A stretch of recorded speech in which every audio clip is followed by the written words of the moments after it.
Halo, Assalamualaikum. Perkenalkan, nama saya Mike Leovulgita. Saya salah satu founder dari Zaki Mike. Usaha ini kami dirikan saya dan suami mulai pada tahun 2012.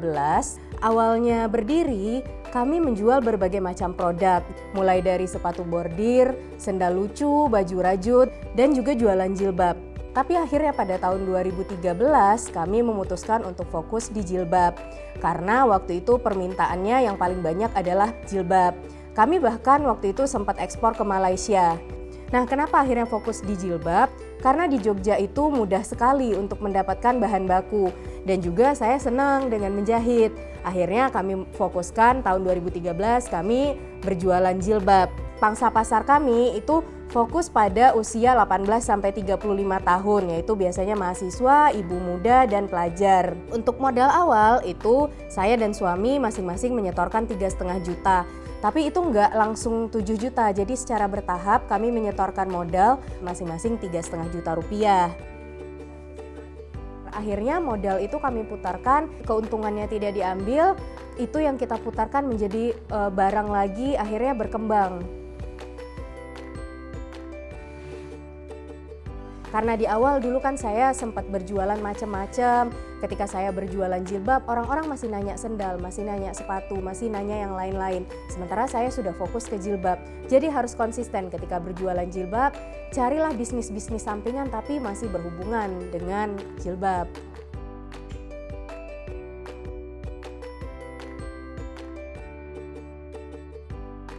Karena bergerak di bidang fashion, tren fashion itu cepat sekali berubah. Mau nggak mau, saya harus mengikuti tren yang ada di pasar sekarang.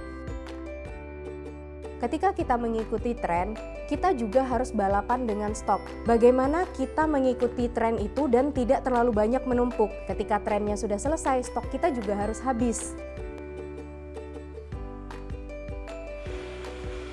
Kalau untuk jilbab itu sudah banyak sekali sebenarnya penjual-penjual jilbab. Nah, bagaimana cara kami untuk menyiasati hal ini? Temukan keunikan, seperti keunikan variasi jahit tepi, lalu kemudian hasilnya selalu rapi, lalu kemudian bagaimana kita melayani customer, bagaimana kita membuat customer nyaman dan akhirnya repeat lagi dengan kami. Saya flashback lagi ya ke tahun 2015, di mana waktu itu pencatatan keuangan kami masih acak-acakan. Waktu itu saya tidak sempat mengontrol stok yang masuk, sampai akhirnya yang datang itu adalah pashmina. Sementara yang laku di kami itu adalah segi empat. Nah, barang itu udah terlanjur diproses di bagian produksi sehingga tidak mungkin diretur lagi kepada supplier. Nah, di situ saya harus memutar otak gimana caranya pashmina ini tetap laku di tengah trennya segi empat. Di saat itu saya juga sempat mengalami memiliki hutang sampai 100 juta.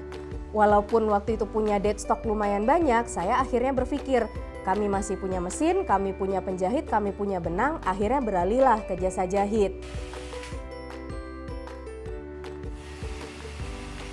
Sebenarnya kalau bicara bisnis di saat pandemi ini, keputusan yang saya lakukan agak sedikit emosional. Waktu 2015 saya merasa itu adalah tantangan terberat dalam bisnis kami, tapi alhamdulillah tidak sampai merumahkan karyawan. Tapi di saat pandemi seperti ini, di mana omset yang kami dapatkan hanya 30% dan customer itu banyak yang tidak melakukan order dulu, kami harus berpikir, ini bisnis harus tetap berjalan, tidak mungkin dengan sebanyak ini karyawan tanpa orderan kami bisa bertahan. Akhirnya saya memutuskan untuk sebagian karyawan dirumahkan dulu.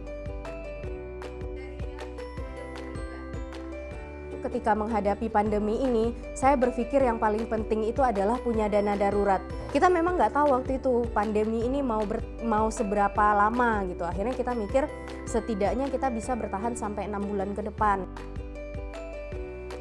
Kemudian yang kedua yang kami lakukan adalah memangkas biaya operasional.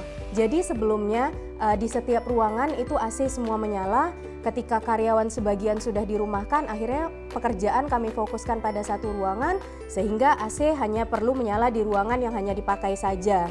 terus melakukan promosi-promosi, kami riset pasar, apakah yang dibutuhkan oleh customer, misalnya mereka butuh pakaian yang nyaman untuk bekerja dari rumah, hijab instan kemudian untuk dipakai saat Zoom meeting atau kemudian dadakan dapat panggilan dari kantor. Lalu saya cek lagi apakah ada stok-stok menumpuk yang bisa saya berikan potongan harga supaya itu stok cepat keluar. Terus yang penting promosi itu harus jalan terus. Jadi Instagram itu tetap harus update, saya lakukan promosi terus-menerus. Saya perlihatkan bahwa usaha ini masih eksis di saat pandemi seperti ini.